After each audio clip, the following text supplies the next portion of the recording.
I mean, he had heaps of PS3 systems, Xbox 360 systems, Wii systems, that I was just kind of like, oh, hey, you know, maybe next time, maybe next time. Maybe next time. Like, I'll take this for now, maybe next time I'll get that stuff. What is up, guys? Justin here with the return of the crazy, bizarre electronics hoarder man. Some of you might recall a video that I posted about a year and a half ago now. I told a story about this guy that had responded to my Craigslist ad, told me he had a bunch of video game systems that he was looking to get rid of, and told me to come check it all out, which I did. And what I walked into was the most disgusting house that I've ever been in. I'm going to put the link to the original video down in the description for anyone that wants to check it out in its entirety, but I'll quickly sum it up here. This guy, I mean, you couldn't even get through his front door. He had so much stuff. You know, DVD players, TVs, old computer towers, laptops, a bunch of, video game systems, a lot of which were just in parts and pieces scattered all throughout his tiny house. He had like this separate attic loft area that was just cram-packed full of the same kind of stuff.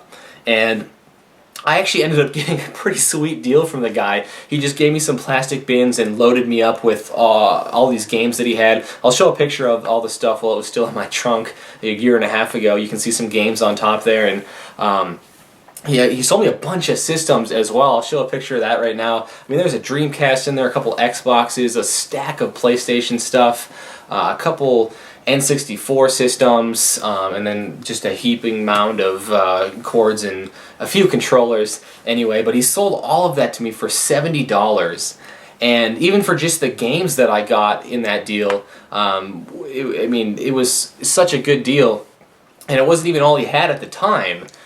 So sure enough, a week and a half ago, I got a Facebook message from a guy that kind of gave me the same kind of rundown. I got a bunch of game stuff I'm looking to unload. It's too much to take pictures of. You're going to have to come check it out. And so I was like, okay, fine, I'll come check it out this weekend. And when he told me where he lived, that's when I kind of put the pieces together and was like, this is the same guy from a year and a half ago. And so this time, when I went back over there, even though I think I told myself in that original video that I hope I never had to go back to this guy's house. I hope I never have to go back there because I really don't want to buy any more of his stuff, and the guy was super weird.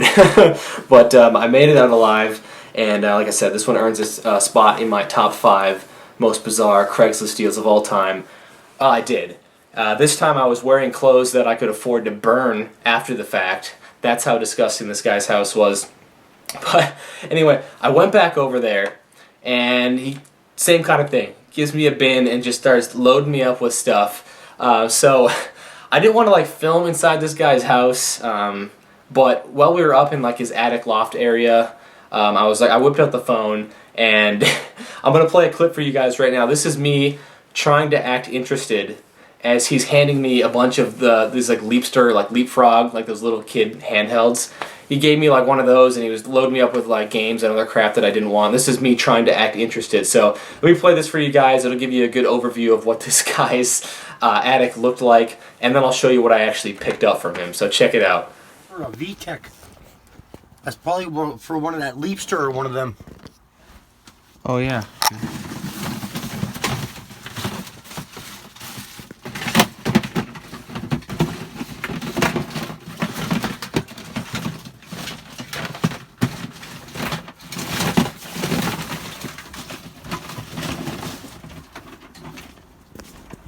There's another one for that Leapster. Oh, yeah. So I know that footage wasn't great, but at least it gives you guys an idea of what I was dealing with here. That was like his attic loft area that I showed, but the inside of his house was exactly the same. Just stuff everywhere. And so he did the same kind of thing as he did last time. He gave me a bin and just starts like loading me up with stuff. And I didn't actually take everything that he had. I'll explain why and what I paid for everything that I did get at the end. But I got too much stuff even still to show in my little game corner here. So I just took like a pan over video of everything that I got. I'll show a couple things in more detail in a minute here, but let's take a look at what I picked up from this guy.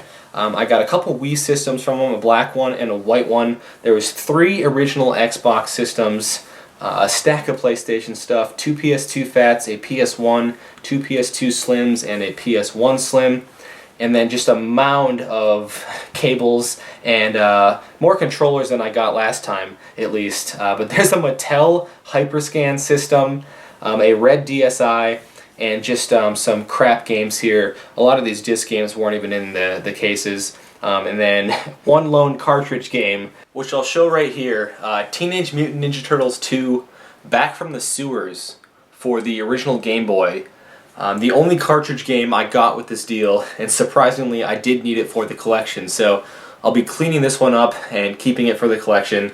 But the thing I wanted to show in more detail here was this Mattel HYPERSCAN system, mainly because I've never had one before, and I had no idea that this thing existed until I saw AVGN's video that he did on it. I can't remember if it was this past Christmas season or probably the one before. He did like a Christmas series of videos, and the Mattel HYPERSCAN was one of the things he reviewed. And so I don't know a whole lot about this thing, but I'll tell you guys what I do know. This came out, I believe, in the early 2000s.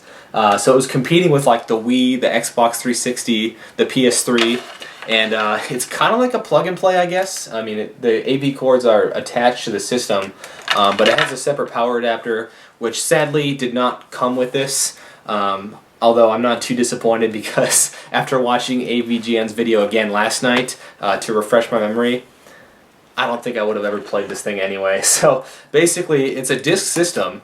You would put a disc in here, and the games, I guess, came with like cards, like playing cards that had like a barcode or a QR code or something on them that you would scan on this side here to like select your character or whatever.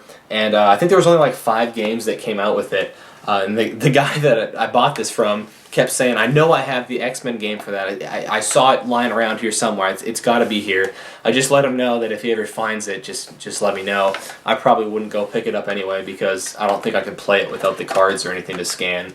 But yeah, I just wanted to show this thing in a little more detail. Sadly, I don't think I'm going to get to play it since I don't have the power adapter. I'm sure they're cheap to find online. If they're cheap enough, maybe I will, just to experience it. But here's the controller, and I don't know, it's a fairly generic looking video game controller. Doesn't feel real high quality by any means, but then again, the system, I can't imagine, is too high quality anyway. At least according to AVGN, the games on it are pretty bad, all 5 of them. So anyway, I just wanted to show those two, the game and the HYPERSCAN, in more detail here, and now I'll let you guys know what I paid for everything. So I didn't actually take everything that he had. Originally, he quoted me a price of $150 for everything he had, which, in addition to what I just showed you, included boxes of probably at least 10 Xbox 360 systems and 10 PS3 systems. The catch, though, was that they were all just taken apart in pieces. I don't even know if there was 10 of them there. That's what he told me, but who knows how many were actually there. I think he had like a PS4 system too, but I mean, he had... The thing with this guy is that everything to him worked. I would say, oh, you know, do those PS3s work? And he was just like, oh yeah, they all work great. You just got to put new fans in them. Or does that box of Xbox 360 systems work? Oh, they all work great. You just got to, you know, they all need new heat sinks. That's all they need. It's just like, well, you're telling me that the system doesn't have a heat sink in it. It doesn't work. So, I mean, this guy could have put a PS2 through a wood chipper and would have been like, it works great. You just got to put it back together. Like, I don't know.